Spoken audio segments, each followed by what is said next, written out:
तो गाइज़ आज हम बात करेंगे सुपर कंडक्टिविटी के चैप्टर की, जिसमें बहुत सारे टॉपिक्स मैंने कवर करे हुए हैं एमएससी के।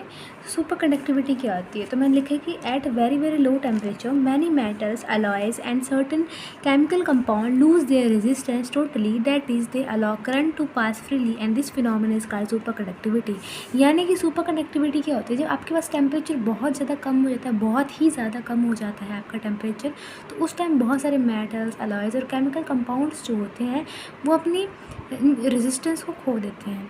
ठीक है, और अगर रेजिस्टेंस चली जाएगी, रेजिस्टेंस होती क्या है? रुकावट, जो करंट को रोकती है। अगर आपकी सारी की सारी रेजिस्टेंस चली जाएगी तो करंट बड़े आराम से घूमेगा फिरेगा।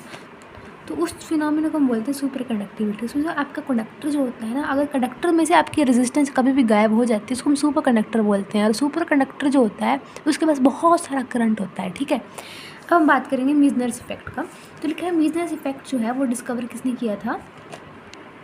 तो डिस्कवर किसने करी है? मीजनर और ओशनफील्ड ने 1933 में। तो हुआ क्या था?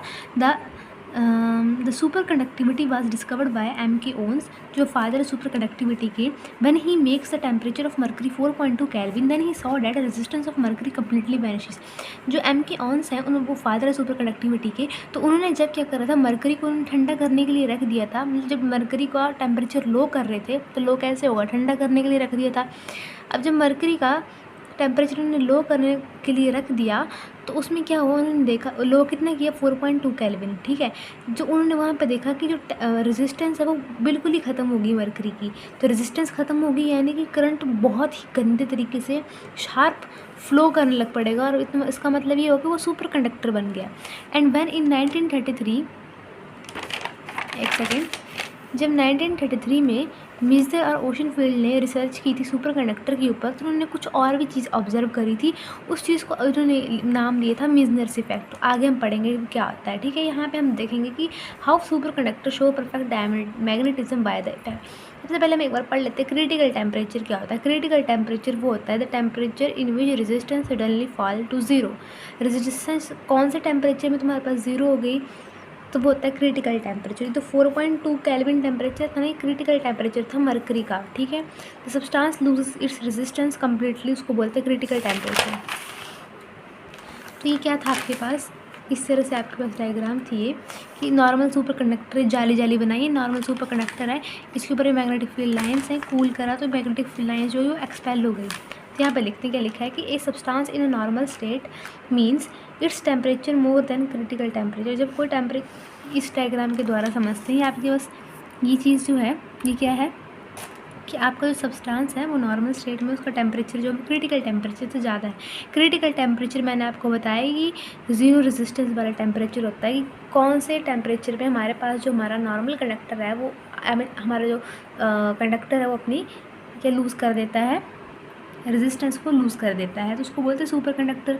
तो देखो यहाँ पे लिखे नॉर्मल स्टेट में तुम्हारे पास नॉर्मल स्पेसिमन ले लिए तुमने। जब उस नॉर्मल से स्पेसिमन या नॉर्मल से कंडक्टर को तुम कूल करोगे तो तुम्हारे पास क्या बन जाएगा? ये सुपर कंडक्टर बन जाएगा। अगर सुपर कंडक्टर के अंदर तुम मैग्नेटिक फील्ड अप्लाई कर देते हो तो मैग्नेटिक फील्ड लाइन्स जो होंगी वो ऐसे बाहर को निकल के चली जाएंगी। मतलब कोई भी मैग्नेटिक फील्ड लाइन जो होगी वो पास नहीं करेगी इस स्पेसिमन में से, और मैग्नेटिक फ्लक्स जो होगा वो एक्सक्लूड हो जाएगा। तो यही चीज़ सारी यहाँ पे डिस्क्राइब करिए कि एक सब्सटेंस है आपके पास, ठीक है, इज़ इन नॉर्मल स्टेट। वो क्या है? नॉर्मल स्टेट में है।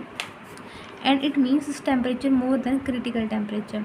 नॉर्मल स्टेट में ही होता है T greater than critical temperature. And here normal conductor which is normal state put in the magnetic field. Normal conductor को तुमने क्या करा? मैग्नेटिक फील्ड के अंदर डाल दिया, एंड मैग्नेटिक फील्ड लाइन जो होंगी पास करने लग पड़ेंगी उस नॉर्मल स्पेसिमन में से। ये सारा प्रोसेस बता रही है जो है। ठीक है, means magnetic flux penetrate if the normal specimen cools. अगर उस नॉर्मल स्पेसिमन को हम कूल करने के लगा देंगे, ये देखो कूलिंग हो रही है, ठीक है, कूल करने के लगा देंगे तो मतलब कि टेम्परेचर जो होगा वो कम हो जाएगा। क्रिटिकल टेम्परेचर ज़्यादा हो जाएगा, ठंडा करेंगे टेम्परेचर कम ही होगा ना। तो temperature become less and critical temperature less than critical temperature then the magnetic field lines will expel. ये देखो ये वाला स्टेप बता रहा है कि मैग्नेटिक फील्ड लाइन्स जो होंगी वो क्या होंगी? आपकी एक्सपेल होने लग पड़ेंगी। And this effect is used to understand the Meissner's effect. ये इफेक्ट है, ठीक है। तो मैंने आपको यही चीज़ बताई, इनको नॉर्मल कंडक्टर ले लेते हैं, कोई नॉर्मल स्पेसिमेन ले लेते हैं, उसको हम कूल कर देते हैं। देखो हमने इसको कूल कर दिया, तो कूल करके क्या हुआ, पहले तो टेम्परेचर ज़्यादा था, कूल करने में टेम्परेचर हमारे पास कम हो गया, क्रिटिकल टेम्परेचर ज़्यादा हो गया। क्रिटिकल टेम्परेचर मैंने आपको बताया जिसमें आपकी कंडक्टर की या किसी नॉर्मल स्पेसिमेन की जो हमारे पास रेजिस्टिविटी ज़ीरो हो जाती है, रेजिस्टेंस ज़ीरो हो जाती है। फिर इसमें आपने सुपर कंडक्टर को फिर से मैग्नेटिक फील्ड लगाई इसमें, तो मैग्नेटिक फील्ड बाहर को निकली, पेनिट्रेट नहीं कर पाई। अब हमने शो करना है कि सुपर कंडक्टर जो होता है वो परफेक्ट डायमैग्नेटिक होता है कि नहीं। ठीक है, now to show super conductor state specimen as perfect diamagnetic. Diamagnetic किसे बोलते हैं, जो सब्सटेंस होते हैं मैग्नेटिक फील्ड लाइंस को रिपेल करते हैं। तो यहाँ पे हमने पीछे देखा कि वो डायमैग्नेटिक है। तो write a short note on Meissner's effect and how superconductor behaving as perfect diamagnetic, वो हम देखेंगे। तो देखो, जो फ्लक्स डेंसिटी होती है मैग्नेटिक मटेरियल की, वो रिलेट करती है अप्लाइड फील्ड से। फ्लक्स डेंसिटी बी रिलेट करती है एच से।